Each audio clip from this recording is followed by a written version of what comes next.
Loturik gaude, gogorki loturik gaude.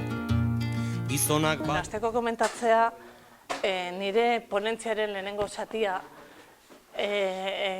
datuak ematea zen, demografi datuak, eta hausnarketa egitea nola gauden, Euskadi mailan zeintzuk diren datuak. Eta eguzkik emandako datuekin erabat bat nator. Gero esalduko dizuet diferentzia txiki bat, baina hori, demografia aldaketa bat ematen da 80. hamarkadan, krisiaren ondoren jaiotzak, emantzipazio zailtasun gehiago daude, seme alabak edukitzeko ere zailtasun gehiago daude, ekonomikoki zailtasunak daudelako, eta horre ematen da demografia aldaketa hori. Eta hor neuzkan piramideak oraingoa eta ordukoa, 1980ko piramidea, ikusteko hori zen lehenengo diapositibo. Pero bigarrenez,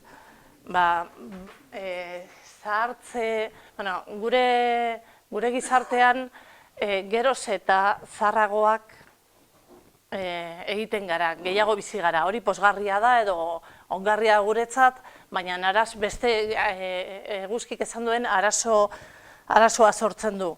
Hemendik urte batzutara zaintza beharrak, zaintza lan beharrak geroz eta handiagoak izango direla. Hori gaur egun nabaritzen da eta berak esan duen bezala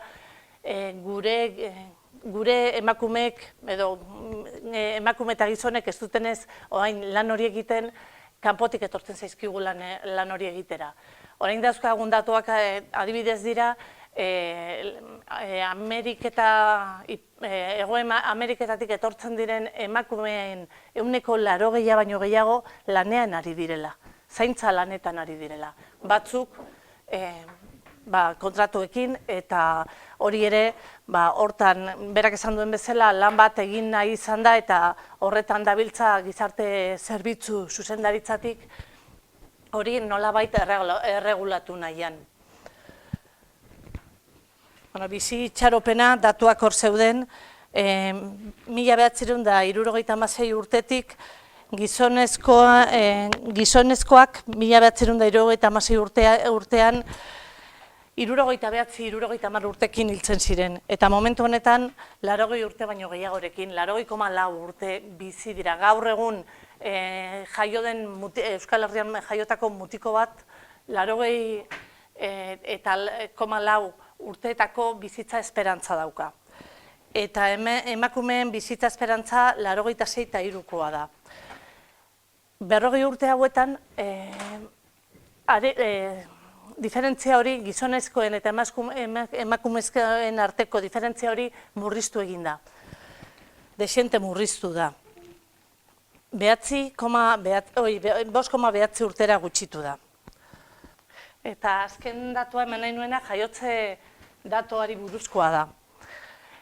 Eguzkik esan duen bezala, hemen daukagun datua, Euskadin daukagun datua, 1000 biztanleko 9,6 jaiotza genituen 2007 urtean, eta gaur egun 7,8 jaiotza ditugu 1000 biztanleko.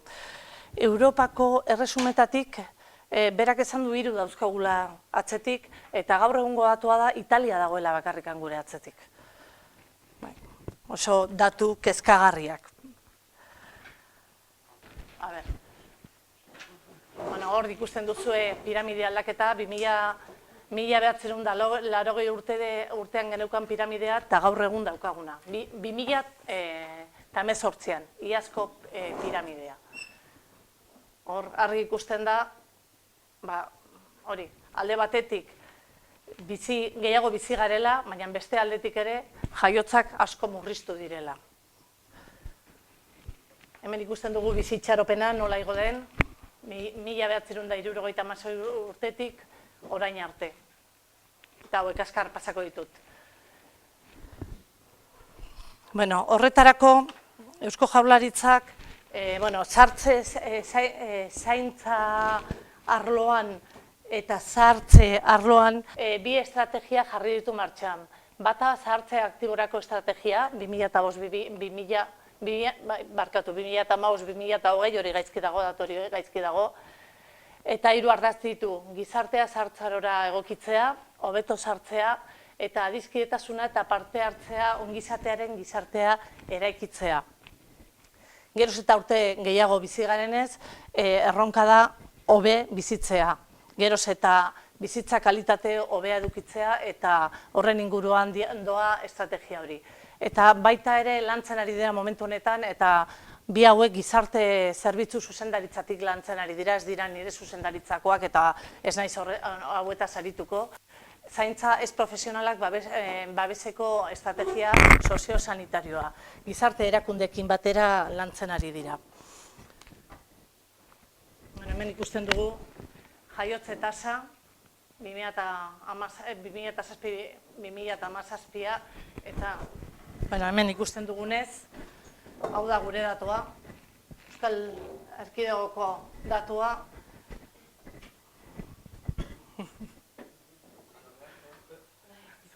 Bai. Eta Italia dago bakarrikan gure atzetik. Bueno, hau ikusita, familiei laguntzeko 3. planaren ebaluazio txostenaren eta Euskadiko haurtzaroan eta familien inbertitzeko estrategiaren oinarri dokumentuaren batez besteko ondorioak, hausnarketa bat egin zen 3. famili plana 2012-2016koa zen. 2017 urtean hausnarketa bat egin zen, eta horren ondorioak hauexek dira. Jaiotza tasaren gainbehera, lehen ikusi dugun moduan, gazteen ugalketa nahiak eta itxaropenak gauzatzeko zailtasunak. Hor dato batzuk irakurriko ditut, zedeigarriak dira. Familia gehienek nahi baino seme-alaba gutxiago dituzte. Gazteen 72%, 2 seme-alaba edo gehiago izan nahiko lituzke, baina emakume bakoitzeko seme-alaba kopurua 1,3koa da. Eta segurazki orain bera egingo zuen. Soilik 11%ak adierazten du seme-alaba bakar bat izan nahiko lukeela, eta 5%ek batere ez lukeela nahi, eta antzeko 1%ak bildu dira emakumeen eta gizonen artean. Hor erantzuna berdina izan da emakume eta gizonezkoen artean. Euskal Autonomia Erkidegoko populazioaren erdiak, gutxi gora bera, nahi baino seme-alaba gutxiago izan duela adierazten du, eta horretan ez da genero desberdintasun handirik hautematen. Ja, familia izan dutenen artean. Euskal Autonomia Erkidegoko pertsonen ehuneko handi samar batek familia edo demografia ugalkotasunarekin lotzen diren arazoak ditu. Hau da, baliabide ekonomiko urriengatik, lan ziurgabetasunagatik eta edo seme-aleben zaintzarekin eta arretarekin lotzen diren arazoagatik ez du nahi adina seme-alaba izan. Gazten emantzipaziorako eta bizitza autonomorako proiektuen eraikuntzarako zailtasunak, lehen esaten nuen bezala, lanaren eta familiaren kontziliaziorako zailtasunak ere ikusten dira, genero desberdintasunek eta seme-aleben hazkuntza ardura partekatutako zailtasunak, lana eta familia bateragarri egiteko hobe daitekeen prestazio eredua eta familia osaeraren dinamiken aldaketak eta familia ereduen dibertsifikazioa ikusten da. Lehen ere eguzkik esaten zuen bezala familia ereduak aldatu egin dira erabat erkidegoan.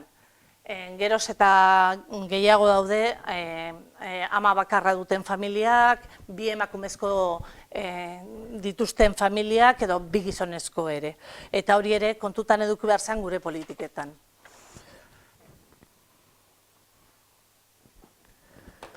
Hau dela eta erkidegoko erakundeek,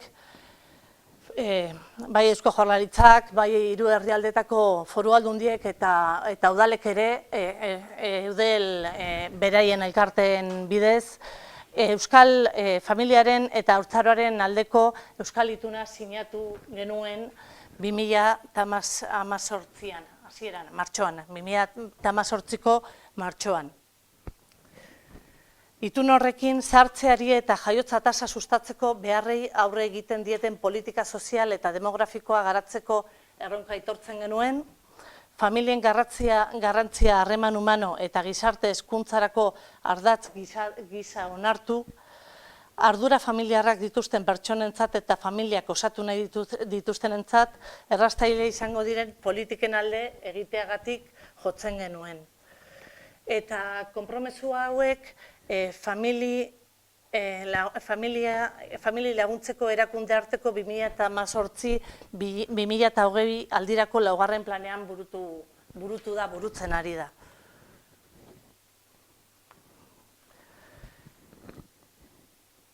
Hau ikusita 2008ko urte bukaeran familia laguntzeko erakunde arteko laugarren plana onartu zen.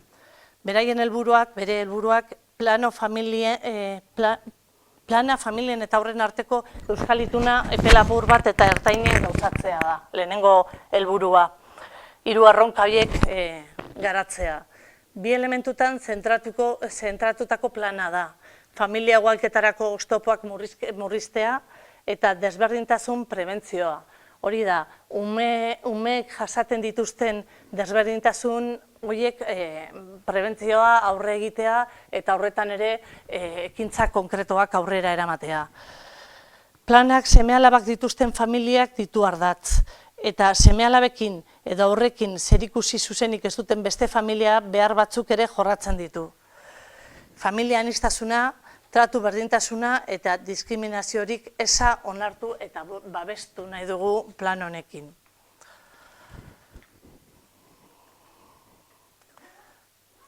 Erantzunkidetasuna eta emakumeen eta gizonen arteko berdintasuna lortu nahi da ere. Hor, datuek ematen digute ere, zaintza lanetan oraindikan emakumeek ordu askoz gehiago sartzen ditugula, ematen ditugula gizonezkoak baino. Eta horretarako ere neurriak hartu nahi dira portzentai hori edo ordu horiek berdintzen joatearen aldera. Kontziliazio erantzunkiderako neurrien aldeko apustua. Beharrezkoak dira kontziliazio neurriak etartzea eta horretan ere gero zehaztuko dut martxan jarri dugun plan bat eta bere emaitzak. Unibertsaltasun progresiboa, familia guztiei arreta, premia handienak dituztenei eta laguntza handiagoa behar dutenei bereziki. Laguntza unibertsalak ditugun erkidego bakarra gara, baina hala eta guztiz ere laguntzak ez dira gu nahi genuken hainekoak. Diru-sarreren arabera 400 eta 900 artekoak dira, lehenengo semearekin urte batekoak, bigarren eta hurrengo seme alabekin 3 urtetakoak dira, baina hori zabaldu egin nahi dugu eta aurrerantzean ere hor neurriak hartu nahi ditugu laguntza unibertsalak luzeagoak izateko eta diru aldetik ere hobeak handiagoak izateko. Urtean 400 edo 900 euro emateak ez du laguntza handirik, zertxo baina uste dugu horretan badagola zeregina. Eta zuzeneko arreta zerbitzuak eta prestazio ekonomikoak uztartzen dira ere plan honetan. Gero zehaztuko dut zertxo bai gehiago. Planak 5 ardatz ditu. Gazteen emantzipazioa eta familia berrien sorrera, bizitza pertsonalaren, familiaren eta lanaren kontzientziazio ardura partekatua, familiei laguntzea, haurren eta nerabeen ongizatea, eta Euskal Autonomia Erkidegoen familian eta haurtzaroaren arloko politiken lidergoa eta gobernantza. 18 helburu estrategiko ditu. Gazteen emantzipazioa eta familia berrien sorreran, enplegua eskuratzea eta etxe bizitza eskuratzea. Bizitza pertsonalaren, familiaren eta lanaren kontziliazio eta seme-alabak zaintzeko ardura partekatuan, bizitza pertsonalaren, familiaren eta lanaren kontziliazioa, gurasotasun positiboa eta txikimendu seguruaren sustapena, familiaren laguntzean, seme-alabak dituzten familientzako laguntza ekonomikoa eta haur pobreziaren prebentzioa, familia aniztasuna eta belaunaldien arteko harremanak, eta aurrenantzeko arreta. Aurren eta nerabeen ongizatean ere, demografiari buruz ari garenez, hemen daukazue, baina ez naiz arituko. Batez ere, familiei laguntzeko eta kontziliaziorako neurrietan. Plan honetan martxan jarritako ekintza nagusiak, plana 2018ko urtebukaeran onartu zen, urtebete eta piko daramagu plana martxan jartzen, eta denbora honetan martxan jarritako ekintza nagusiak hauek izan dira. Lehentasunezko etxe bizitza erreserba gazteentzat, hori etxe bizitza sailetik eginda.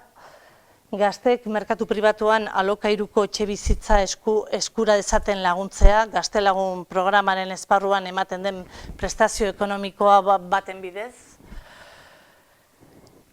Gero, zaintza arloan eta hezkuntza arloan, haurtzaindegietan 18 euro baino gutxiagoko diru sarrerak dituzten familientzat doaintasuna ezarri da, duela hilabete batzuk. Ikusten zen, haurtzaindegietara joaten ziren umeak batez ere diru sarrera gehiago zituzten seme-alabak zirela. Eta interesgarria ikusi zen, sarrera gutxiago zituzten familiei ere aukerak ematea eta errestasunak ematea. Eta hori martxan jarrita dago ja. Gero, ardurapeko semeagatiko edo alabegatiko aldizkako prestazio ekonomikoak hobetu egin dira, oso gutxi lehen aipatu dut lehenengo seme-alabarekin urte bakarra dela eta bigarren eta hurrengo seme-alabekin 3 urtetakoa dela, hori iaz aldatu zen, lehen 2 urte ziren eta iaz aldatu egin zen dekretua eta 3. urte bat jarri da. Baina lehen esan dudan moduan horretan asko dago lan egiteko. Eta gaurko ponentzia bi demografia eta jaiotze tasarekin lotuta dauden bi ekimen bereziekin zentratu nahi nuen. Alde batetik kontziliazio arloan egin dugun Kontzilia 30 programarekin eta horren arabera aurrera eraman nahi diren ekimenekin, eta familia eta lana bateragarri egiteko laguntzei buruzko dekretu berriarekin. Kontzilia 30 programaren inguruan, enpresa mundua bizitza pertsonala bateragarri egiteak eskaintzen dituen aukerak sentsibilizatzea, familiakoa eta lanekoa kostu ekonomiko eskasagatik eta onura sozial handiagatik. Hemen, bigarren puntua hor proposatu dana da aholkularitza egindana, ez da eginda dago jadanik. Aholkularitza eta aitzatespen soziala eskaini zaie 30 enpresei neurriak har ditzaten kontziliazioa edo hobetzeko. Euskal Herriko familiek beren familia eta lan bizia bateratua ahal izatea eta Euskadin aurre egin behar dion erronka demografikoari aurre egitea erraztea nahi genuen eta emakumeen eta gizonen berdintasunaren aldeko ekintzak ere aurrera eraman. Proiektu honetan 30 enpresek hartu dute parte, 10 herrialde bakoitzeko, enpresa ezberdinak izan dira, batzuk txikiagoak, beste batzuk handiagoak, eta horre egin dena da, bakoitzarekin hausnartu ze nolako kontziliazio neurriak hartu zitzazketen enpresa horretan, bai esperientza ezberdinak daude, eta nahi baduzue asalduko dizuet zehatzago, baina hori, 30 enpresa horietan bakoitzak bere neurriak hartu ditu, bere hausnarketa egin ondoren, eta neurri horiek 4.130 langileengan izan dute eragina. batzuetan,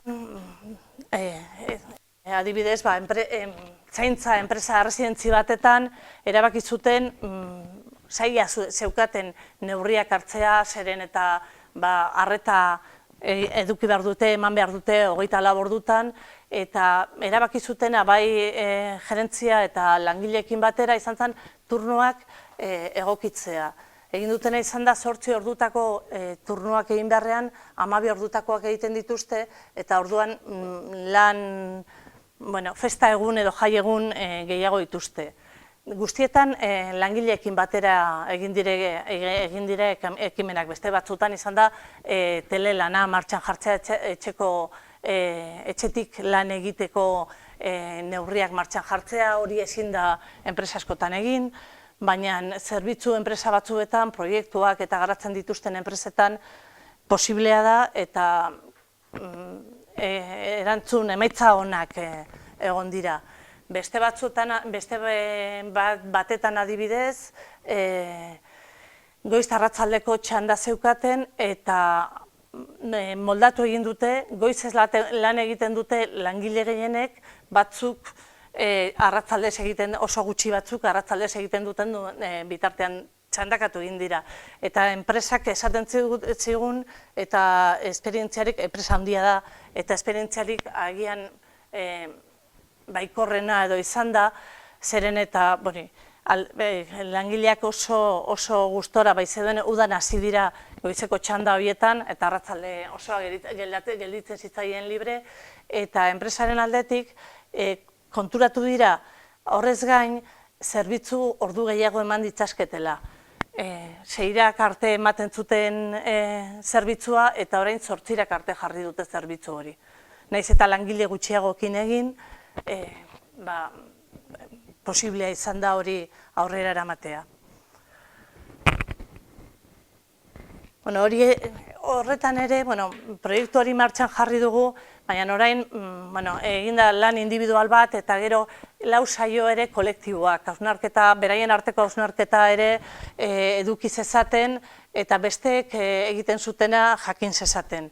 Orain bukatu berria da proiektu hori, jarraipen bat egingo diogu, eta begiratzen ari gara nola bideratu enpresek beren kontziliazio plana aurrera eraman dezaten.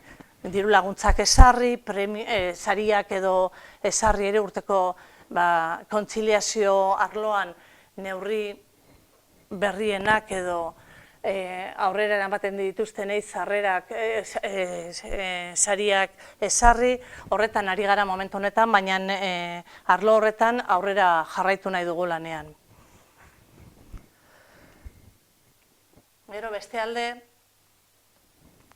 familia eta lana bateragarri egiteko laguntzei buruzko dekreto berria onartu da duela egun batzuk, aurreko astean indarrean sartu zen, eta sartutako berrikuntzak gurasoek jaiotzagatik eta zaintzagatik dituzten baimenak parekatzeko eszedentziarako laguntzen lerro berria izan da, eta gero hobekuntzak ezarri dira ere gaur arte dauzkagun janeuzkan laguntza lerroetan.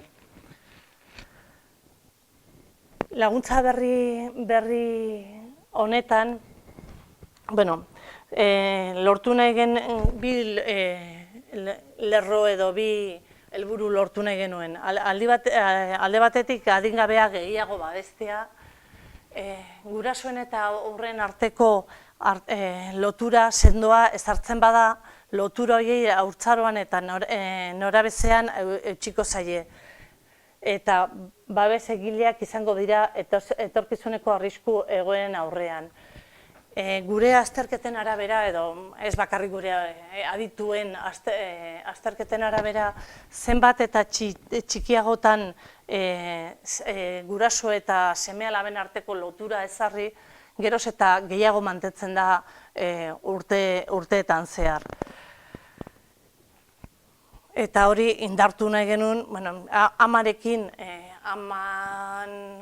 amen zaintzarekin hori sendotuta zegoen, baina gizonezkoen kasuan batez ere, naiz eta dekretoa ez izan, esaten genuen gurasotasun dekretoa, eta ez da aitatasun dekretoa, eta ez da aitatasun dekretoa lehen esan dugunagatik. Geroz eta famili eredu desberdinagoak daude, eta gerta daiteke bi emakume izatea, eta bigarren emakume horri ere, naiz eta ama bera haurdunez ez egon, eta aurra berak ez erditu, aukera ematen zaie, familia eredu guztiak kontutan edukitzen saiatu gara. Gerta daiteke batzutan, gertatzen den moduan, naiz eta eredu guztiak kontutan hartu nahi, azkenean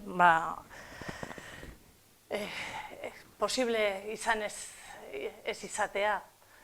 Baina, hor bai izan garela, berez dekretoak, aitatasun dekretua zuen hasieran izena, eta orain izen aldatu diogu, eta bide horretan administrazioan dekreto bat aurrera ateratzeko denbora dezente behar da, eta hausnarketa ugari egiten dira bide horretan, eta horrela izan ere izen aldatzea. Eta, hor erderaz ere zaila da esaten eta euskeraz ere haurdun egonez den gurasoentzako laguntza da. Hor, arazo handiak izan ditugu, guk ez daukagulako lan baimenak emateko aukerarik edo hori Espainiako gobernuak dauka. Guk laguntzak emateko aukera bai, baina baimenak lan eremua denez ez daukagu eskumenik horretan. Orduan, buelta asko eman dizkiogu, ez zegoen eredurik, bai erresuma batek egiten balin badu, ereduak genitun lehen aipatu den bezala Suezian, Dinamarkan, baina beraiek eskumena daukate eta guk ez geneukan, ez daukagu eskumen hori. Orduan, laguntza, eszedentziarako laguntza baten bidez bideratu da. Ez daukagu ziurtasun osoa, errekurtsorik ez dugun izango, bekekin gertatu den bezala, baina apostua egin genuen eta aurrerantza jo dugu. Ikus dezagun zer gertatzen den dekretuarekin, baina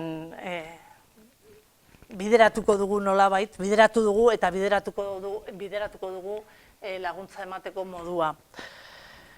Gero, enpleguaren aldetik ere, berdintasunaren arloan,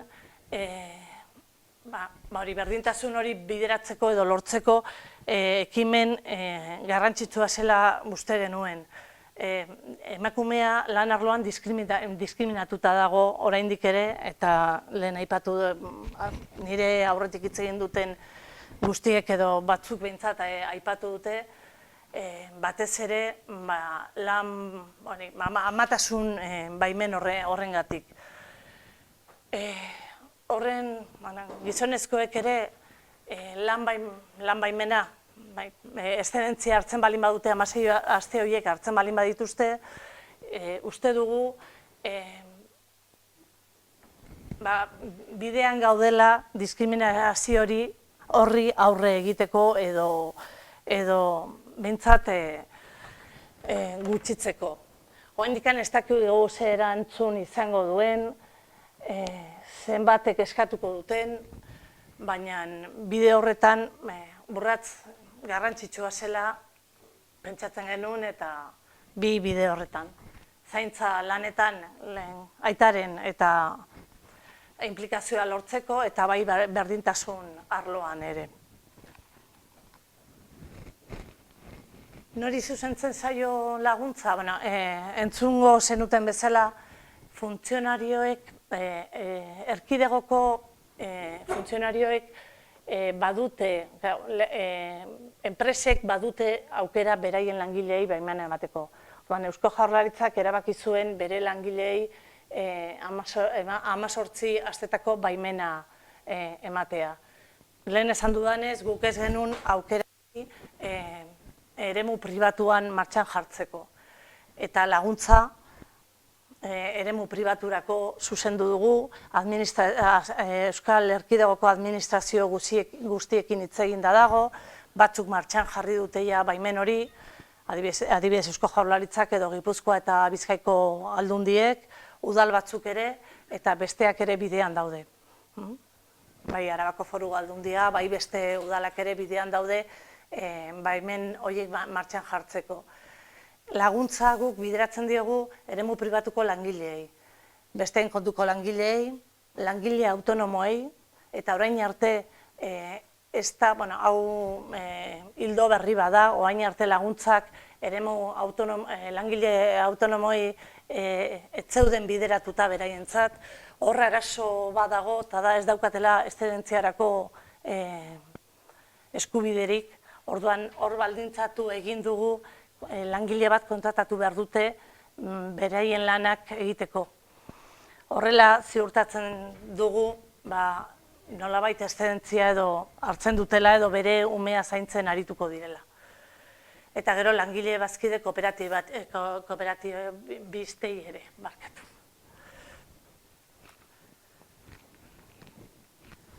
Lehen esan dudan moduan, langile autonomoek langile bat kontratatu beharko dute laguntza eskuratu ahal izateko.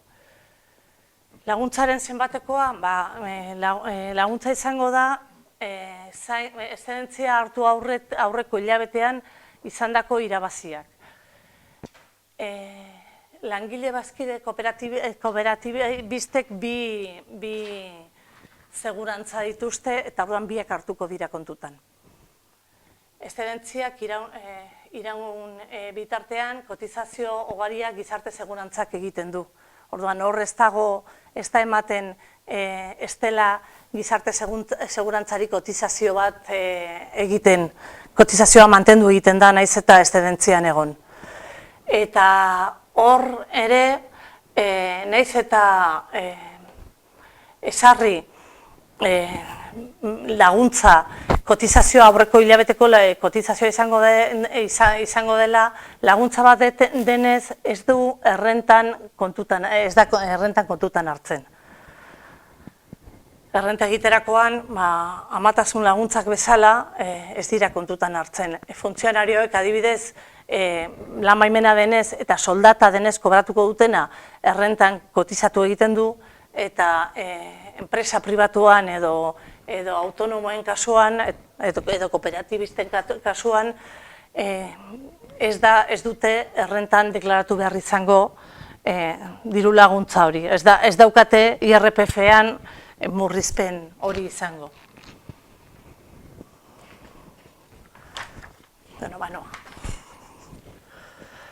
Egia esan da, lehenengo aldia da euskeraz azaltzen dudala dekretoa eta ez da erresa.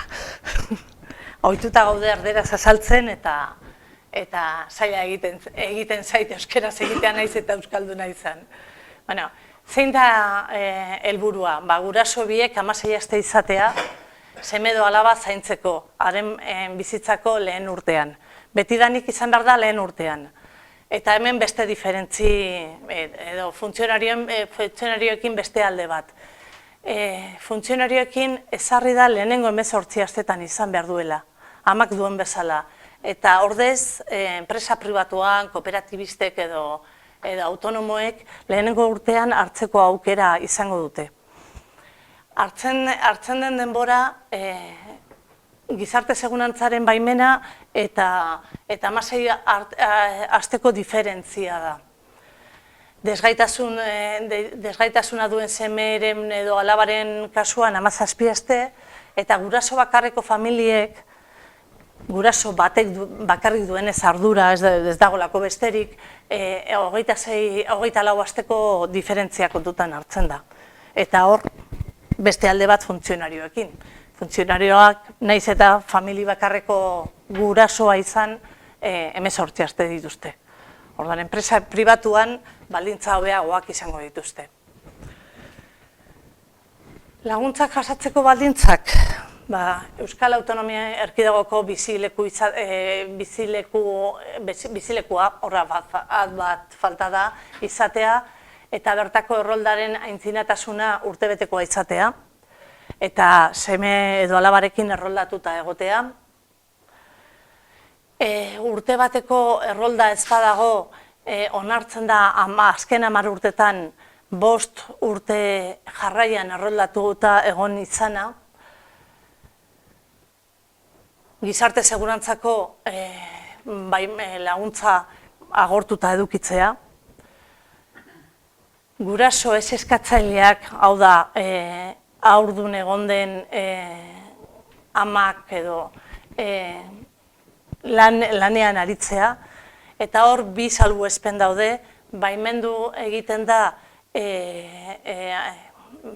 laktantzia, ez dakit nola esaten den euskeraz, laktantzia baimenarekin, eroskitzea, egoeran balin badago hori baimendu egiten da, eta bigarren salbuespena da, lanean egon behar du, baina kontratua 50%koa baino gutxiagokoa balin bada, bueltatu egin behar da bere lanera umea eduki aurretik zituen baldintzetan, lan jardunaldi berberarekin. Lan jardunaldia 50%koa baino bajoagoa baldin bada, ez da diru laguntza ematen, lehen esaten genuen nagatik, nahi dugulako haurdun egon ez den gurasoa zaintza lanetan inplikatzea. Eta ama ez badago lanean, edo lan jardunaldi oso motza balin badu, teknikariek edo jakituek esaten dute ez dela hori betetzen. Horregatik salbuespen ere hori ezarri da. Eta gero seme-alabak ezingo dute haurreskuntzako zentro batean matrikulatuta egon. Eta hor ere ez da matrikulatuta egotea. Lekua gordetzeko matrikulatuta balin badaude, bai utziko dela, bai emango da laguntza, baina baimena, gurasoak baimena daukan bitartean ezin da, eta hor haurtzaindegiren ziurtagiri bat beharko da, ezin da haurtzaindegira joan. Bai utziko dela, hasierako prozesu, moldatze prozesu hori egiten bukaerako asteetan egiten aritzea. Eta adibide bat, eta adibidetxo bat nola izan daitekeen hori zaintza umearekin egoteko zaintza edo aukera izatea. Amak, lehenengo badakizue estatuko gobernuak martxoan ostiral sozial horietan onartu zuela korrika eta presaka, bidean geneukanean dekreto hau, aurten 8 asteetako baimena ematea, datorren urteari begira 12 eta hurrengoan 16. Ez dakigu hori aurrera joko duen, jarraituko duen. Bere momentuan, 5 egunetik aurrera onartu zuenean ere, bertan bera, denbora batetan aplikatu gabe utzi zuen. Orduan, hala eta guztiz ere, gure zalantzak ditugu, hori aurrera eramaten balin bada, gure intentzioa da beste kontziliazio neurrietan edo laguntza unibertsaletan aritzea eta jarraitzea. Gaur egun, jaiotako ume batek, lehenengo 2 astetan 2 gurasoekin egongo da, hurrengo 14 astetan amarekin egongo litzateke, gero aitak aukera dauka edo haurdun egon ez den gurasoak aukera dauka 6 aste hartzeko, eta gero hartzen ditu Eusko Jaurlaritzaren laguntzapean dauden eszedentziak. Aukera dauka horrela egiteko. Horrela, umearen zaintza 30 astetan egingo lirateke guraso baten bidez edo 7 hilabete eta erdin egongo zen bere guraso batengatik zainduta. Eta, lehendik genuzkan laguntzak lerroak hobetu egin ditugu, batez ere zailtasun gehiago dituzten familientzat, hemen dauden laguntzak, eta egin den hobekuntza izan da guraso bakarreko familientzat, familia ugarientzat, eta mendekotasuna egoera larrian dauden, edo mendekotasuna handia duten hori gaizki jarrita, pertsona batek 50% baino gehiago balin badauka, familiko kide batek balin badauka, eta genero indarkeriaren biktima izan den pertsona bat balin badago familian, laguntzak igo egiten dira 50% batetan. Eta eskatzaileak gizona denean, areagotu egiten dira laguntzak denboran. Laburpena, lau estrategiak, eta barkatu ze zaila egiten zaita euskeraz azaltzea, baina zuen. Bai.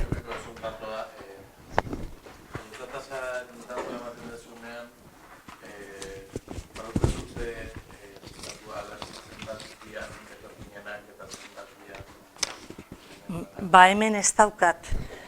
Etorkinen datua, eta laster aterako dugu ikuspegik egiten duen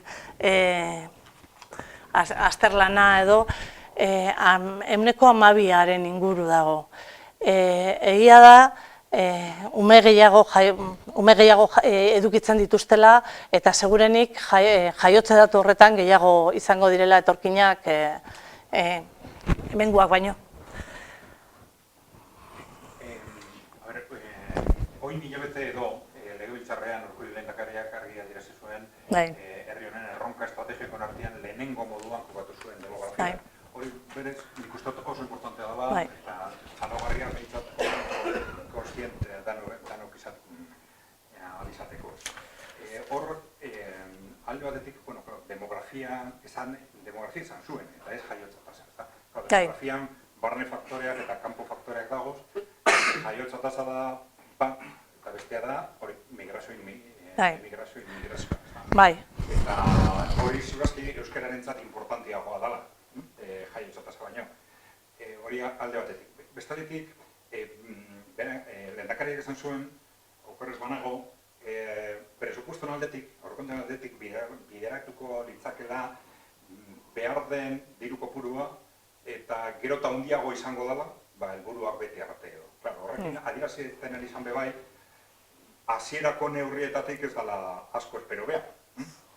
Eta nahiz eta aurrerapauso kualitatikoki importante izan, oso neurri txikiak dira ikusita erronkaren tamaina. Hor, atzera jotzen badugu, 40 urte hauetan gertatu dana ikargarria da. Hor dago batez beste faktore batzuk dagoz, baina emakumeen laneratzearen ondorioak ikargarriak izan ziren, logikoki. Batean 40 ordu gehiago, laneko 40 ordu gehiago jartzen zaizkio emakumei, eta hainbat urtetan 100 milioi emakume egon dira lanean praktikan asteko 80 edo 100 ordu lan egiten. Horren ondorioz guztiz normala zen jaiotza tasa ondoratzea, iaia derrigorrezko kontua zen. Guk ikusi genduen, minutu, 80-etako Suediako feministen txosten bat, esaten, hori ikusten ziren emakumea laneratzen hasten zala, eta esan zuten, baina hau ezin da izan lan gehiago. Izango da orain arte dagoen lana banatzea, ez? Gizonak 20 ordu, Andreek 20 ordu eta etzeko lanak banatzea, baina eske helburua, gertatzen izan helburua, esan emakumearen liberazioa eta helburua zen lanesku merkea gehiago egitea. Eta, klaro, desastre horreri buelta ematea oso zaila da. Neurri txiki batzuk, ez dakit kontestu hori izan. A ber, oso berandu da, nuen laburrago izango zela, ordutik erdia dira eta gure zilo de bazteri emateko. Labur, erantzun, eta laberen bat utxel bat uzko ergerorako. Nik oso laburra. A ber, estrategiak 3 ardatze ditu. Zahartzeratzea eta zaintza lanak alde batetik, eta horren inguruan ere lehen komentatu dut, eta Eguzkik ere komentatu du, zaintza lanen inguruan eta zaintza lanetan dauden baldintzen inguruan estrategia ere lantzen ari da. Ez da erresa. Eta gure emakumeek edo guk, hemengo emakumeek zaintza lanak utzi ditugunean, ikusi dugu zer gertatzen ari den, etorkinak etortzen direla, lan horiek betetzera, eta lehen esan den moduan etortzen diren baldintzetan. Bigarren arloa jaiotze tasa igotzea da. Eta hirugarrena, hori aipatu dut, eta kontziliazioa. Eta hirugarrena, etorkinen inguruko neurriak dira. Argi dago urte labur batzutan etorkinak behar ditugula. Gu imigrante herri bat izan gara, eta etortzen direnak lan egitera datoz eta behar ditugu. Eta horren inguruan ere baditugu erronkak. Eta horrera aipatu nahi nuen hor badagoela etorkinak euskaratzeko aberekin hitzarmen bat, jardunaldia euskara eta demografioa da, eta hor hitzarmena badago etorkinek euskaltegietan euskara doainik ikasi ahal izateko. 3 ardatz horiek ditu. Diru aldetik, datorren urteari begira, lerro berri hau daukagu, 25 milioi inguru gehiago sartu dira aurrekontuan hau egiteko, baina argi dago hau ez dela nahiko. Diru desente eta neurri desente hartu behar direla oraindik. Estrategia transversala izango da, lantzen ari gara, baita diputazioa eta udalekin, eta argi dago gizartearentzako erronka, gizarte osoarentzako erronka daukagula aurrean. Imaginatzen dut jaurlaritzak ikerketa asko egiten ditula eta segurazki datu hori zuk jakingo duzu.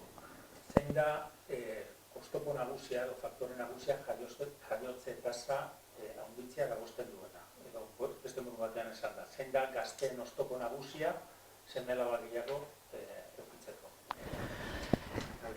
Diagnostikoa egiterakoan lehen gutxi gora bera aipatu dut.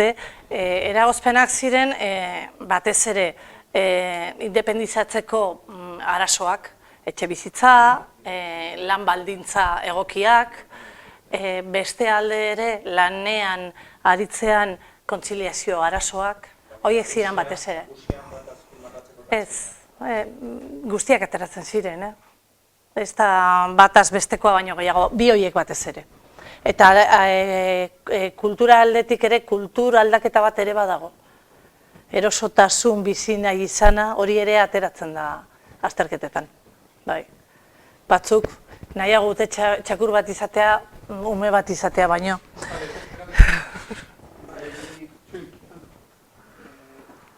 Ikusten dugun bezala, bai gaia nahiko multifaktoriala da, eta gai honek implikazio itzela ditu gizartearen gauza askotan, ez? Ez dakite hain zehatze, ez dut uste transmititzen denik, baina hemen bai demografia aldetik, hizkuntza aldetik eta lan munduan eta familian daukan garrantziagatik, nire ematen dit emakumea dela zentroa eta emakumeari buruz ez dela inbeste hitz egiten. Lancet, ni osasun mundutik dator, Lancet aldizkariak 2015an egin zuen olako serie handi bat, emakumearen implikazioa edo zelako implikazioa daukan osasun munduan, ez? Eta kalkulatzen zuen gaur egunean emakumei ordaintzen zaienaren bikoitza dela benetan emakumeak daukan eragina gizarte baten inpaktua ekonomikoki. Orduan, zango genukena da, erdi bat ez gabiltzala ordaintzen. Lehen, eta galdera zuzena da, lehen Eguzkik esaten zuen PIB-aren 1,5 edo ematen dugula honetarako. Galdera zuzena da, zenbat emateko aurrekontuak edo egiten zabiltzate batez ere jakinda, 1,5 gutxi gorabehera dela afari ematen zaiona. Orduan, hain garrantzitsua den eta urkullurentzat hain garrantzitsua den gai hau eta ikusten dugun bezala dituen implikazio segurazki gauza gehienetan noraino egon nahi duzu. Eguzki izaten zuen bikoiztu egin behar dela. Berdin du, konpromesua osoko politika orokorreko osoko bilkuran Urkullu lehendakariak konpromesua hartu zuen Europako iparraldeko erresumekin alderatzen juteko konpromesua. Eta hori da ideia, bestela ez dago ikusten dugun moduan erresuma horietan izan dute aurren jaiotzean eta demografian erantzun ona. Besteetan argi dago ez dela ematen. Orduan, konpromesu hori hartu zuen, ezin da urte batetik bestera egin, baina berak pertsonalki hartu du estrategia honen burua edo lehendakaritzatik zuzentzen ari dira estrategia hau, eta, bueno, zenbat urtetan iritsiko garen? Beraiek ere ez dira urte batetan iritsi orain dituzten baldintzetara eta diruk ekarpenetara. Ezin dizut erantzun zenbat urtetan. Plangintza lantzen ari da. Plangintza lantzen ari da. Ari noa. Lehenengoa postu egiten naz, honedako azalpen euskaraz eman duzulako. Hora ditzakit ere hori eskor lehenago lehenuta gondako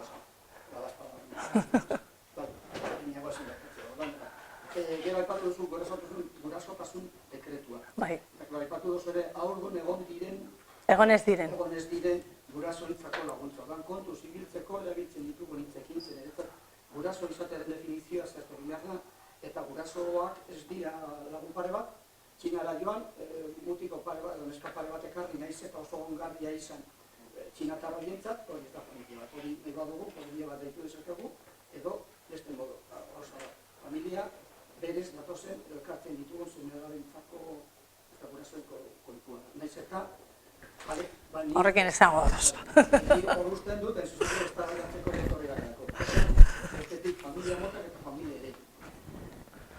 Hori horre egiten da, baina ez da baitu egin da horretaz eta euskaraz. Ez zuzen ere, guraso hitza eta aita eta maitzari euskaraz zerako esan egin dut.